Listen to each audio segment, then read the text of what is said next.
Welcome back to W5. Well, this sounds like an action comic. Mild-mannered reporter changes in the blink of an eye into a muscle-bound, larger-than-life hero able to vanquish all challengers. Well, believe it or not, that's the true story of Chris Irvin, all-Canadian, one-time sports reporter. But in the world of professional wrestling, he becomes Chris Jericho, world champ. Now, at home, he's soft-spoken, even God-fearing. But to millions of wrestling fans, lured by a raucous mix of near pornography, rock music, and tightly choreographed flips, jabs, and smashes, Chris Jericho is a heel. He's a bad guy. And he's also the star of the World Wrestling Federation. Here's Wei Chen, behind the scenes with the Lord of the Ring.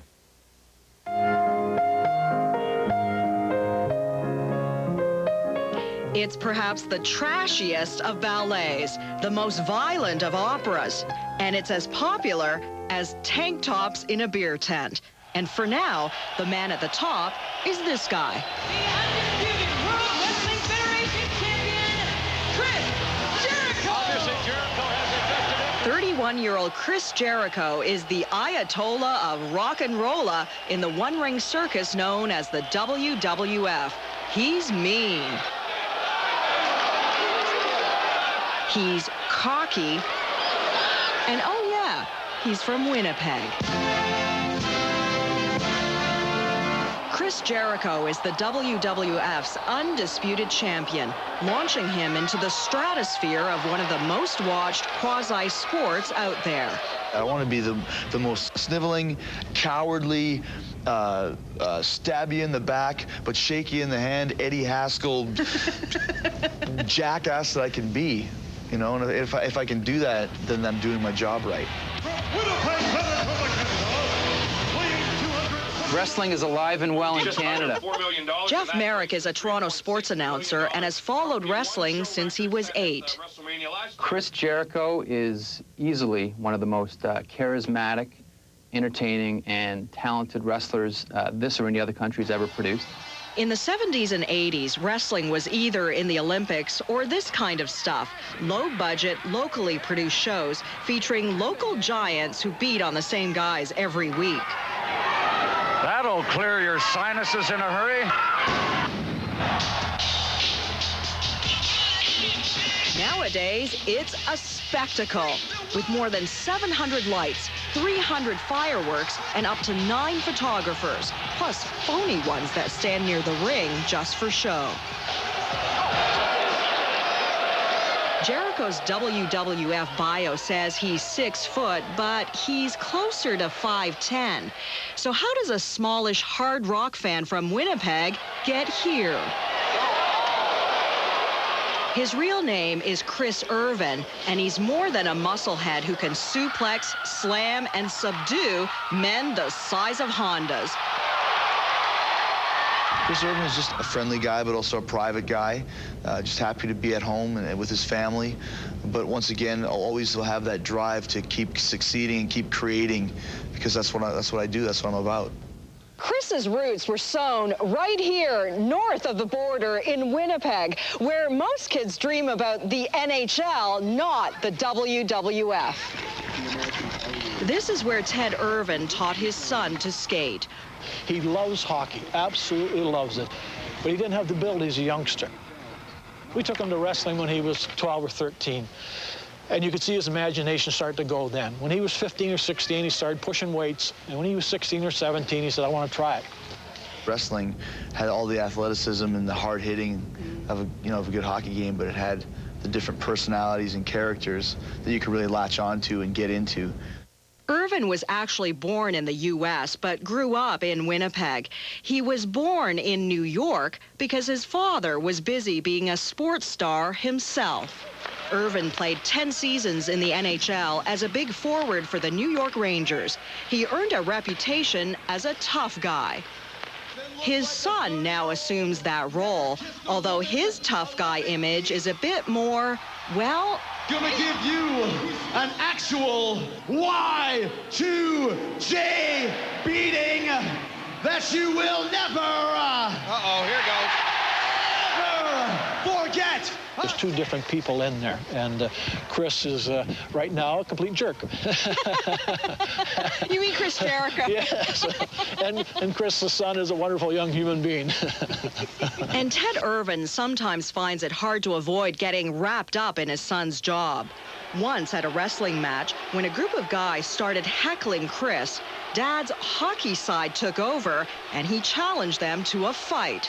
Chris sat me down at the kitchen table and said, "Dad, sit down." Now here I'm sitting down looking up at my son. He says, "You can't come to wrestling anymore." He says, "You've got to let the fans be who they are." And that was tough. Chris Irvin honed his athletic, artistic mixture in high school. He went here, Winnipeg's Westwood Collegiate. We would tell the gym teacher that we needed the gym mats because we were practicing gymnastics. We wanted to be in the gymnasts. He's like, "Yeah, sure." So we'd set up the mats and then close the curtain. He'd think we were doing gymnastics, but we'd really be doing our wrestling matches and having our weekly cards that would lead up to the big show, Pummelmania. He took drama and played water polo and hockey, although he wasn't as gifted as his dad. Bud Lindell was his coach until senior year. So you cut him? I guess you could say that. It was very, very tough to do. If I didn't cut him, maybe he wouldn't be where he is right now. So you did him a favor? It's possible. And maybe these students today would never have heard of him, but they have. They even know his trash talk. I am a living legend, and when I'm done with you, you will never, ever be the same again. And they know his moves. We volunteered our producer to illustrate the patented walls of Jericho. Okay, I give up. Chris Irvin's oldest friends are still in Winnipeg and sometimes have trouble digesting that their old buddy could earn $1 million this year. And you realize, holy smokes, he's on TV. Like, you know, I flip the channels. Sometimes he's on 3 different channels in one time. So it's pretty amazing. And his stage persona is a far cry from the real guy. He's nice guy. Easy to get along with, got lots of friends, you know. I don't think he has very many enemies at all. Like, never had any problems fighting or anything when we were growing up. He was an only child, so we were kind of his brothers, and used to play games in the pool like, you know, paddle whacker, where he'd grab a paddle and just whack us over the head relentlessly until our parents said, "No, I'm just kidding, I'm lying about that." I knew I shouldn't have spoke up. While in high school, fate crossed Chris Irvin's path. The boy who was to become Chris Jericho met a legend. Jesse the Body Ventura, one of his idols, was in Winnipeg for a celebrity hockey game. He cornered the current Minnesota governor for advice. He said, if you want to be a wrestler, be prepared to live every day in pain. And that's the truth, and that's not a lie. Every day there's sores, you're sore, you're getting out of bed, and aches and pains and things along those lines. And the other thing he said is make sure you get something you can fall back on. And that's where I decided that I wanted to go to college for a couple years. Irvin went to Winnipeg's Red River Community College, where he majored in journalism. I got a little bit of a job with the Winnipeg Sun, kind of as like the bottom line sports reporter. I would go cover the swim meet. I'd go cover, you know, the Tiddlywinks tournament, or the Winnipeg Blue Bombers have a fashion show at Polo Park, and they'd sent me there. And after a while, I was thinking, man, I don't know if I really like writing about the news. I'd rather be making the news and being written about. How do you think the match went tonight? That was great. I won, so of course it's anytime I win, it's a good one. Chris Irvin managed to land a spot at the legendary Hart training camp in Calgary at age 19. Shortly after, he began wrestling on what he called Northern Hell tours for peanuts. Here's how he sounded then.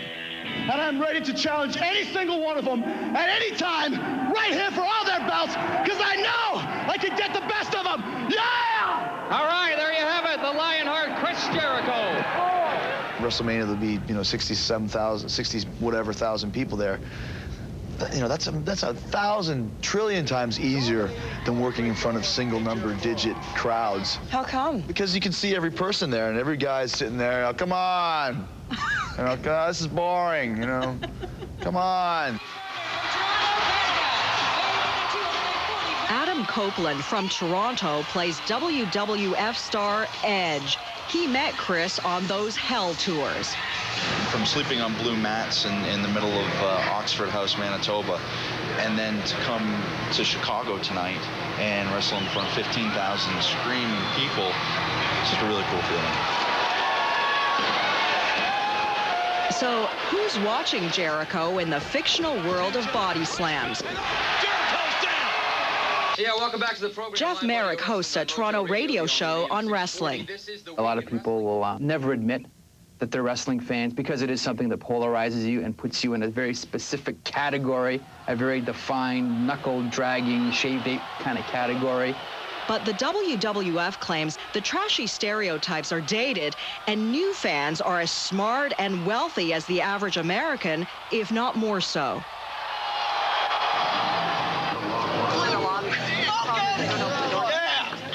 Certainly those who go to see live events come ready to spend cash.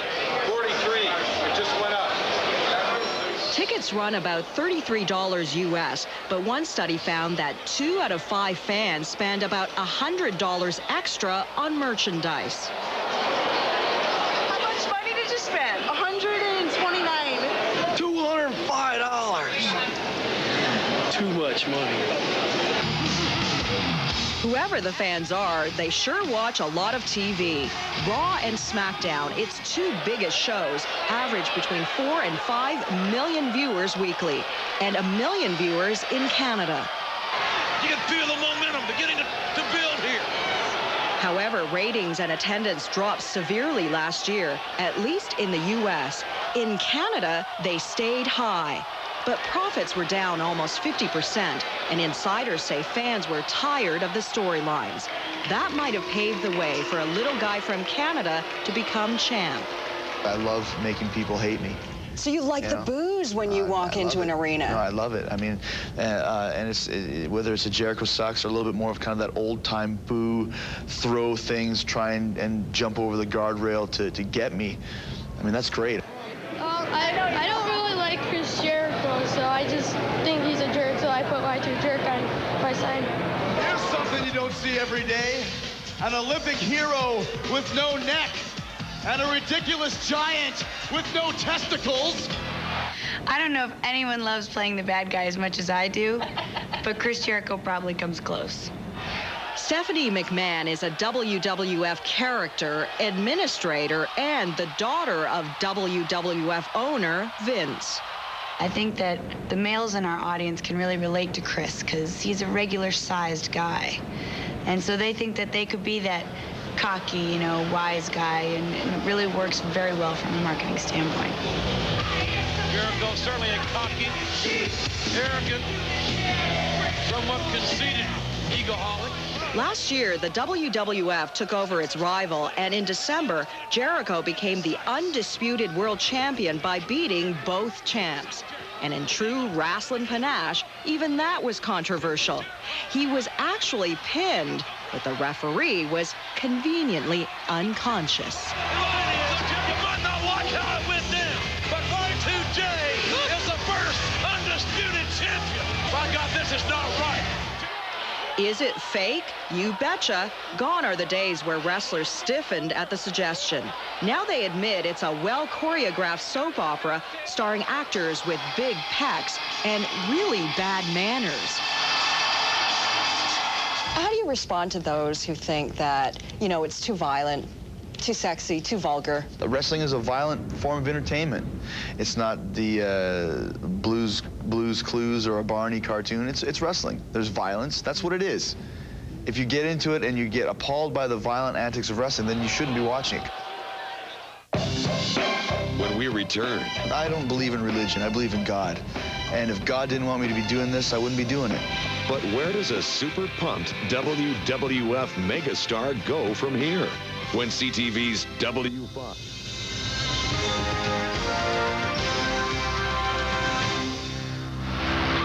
The lights, the music, the adoration. It looks like the life of a rock star.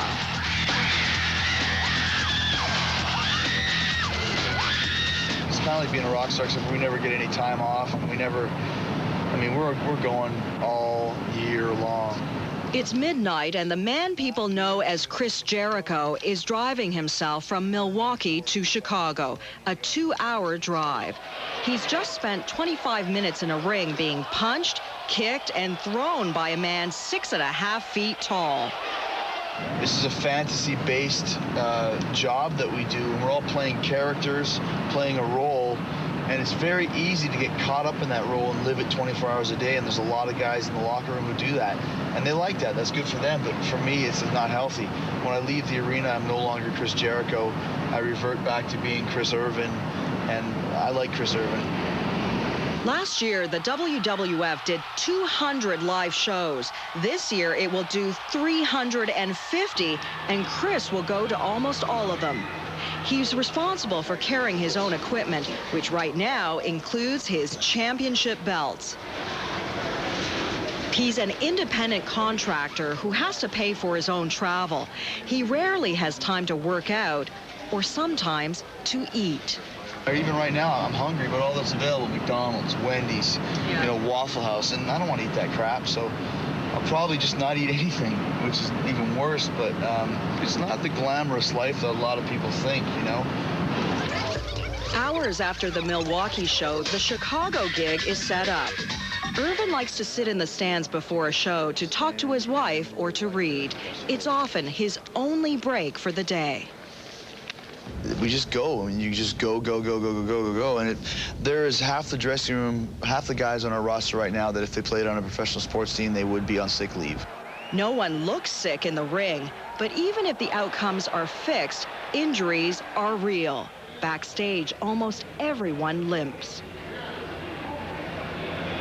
I'm 31 years old now, started when I was 19, and when I'm 41, hopefully I won't be sitting here having this conversation with you again. Physically, I don't know if I could take it. Mentally, I don't know if I could take it. Being a champ isn't just about wrestling. Hurt or not, Irvin makes time to do charitable work on his rare days off. This is a celebrity skate in Los Angeles to raise cash for a children's hospital. Chris manages to score points, literally, and make sure that fans remember him. This is one of Jericho's more developed hockey skills. Spinal cord research is one of Chris's special charities. He has a personal connection. An accident in the late 80s left his mother, Loretta, a quadriplegic. He finds it lonely being away from his wife in Florida and his parents who are divorced in Manitoba. But it's a sacrifice he's willing to make because he knows that Jericho can't wrestle forever. I'm not going to be doing this 15 years from now. I'm not going to be doing this 10 years from now. So I'm putting in my time now and doing the best I can now. And hopefully when the time is right, I can step back and spend more time at home with my family. Irvin is already considering his next life. His high school yearbook says his ambition was to be in a Christian hard rock band. It still is.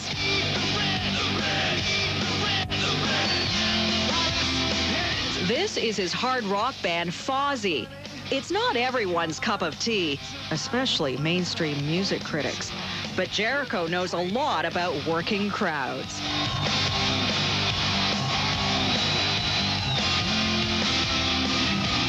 Chris Jericho may project an evil style in the ring, but it's Chris Irvin's faith that keeps him going.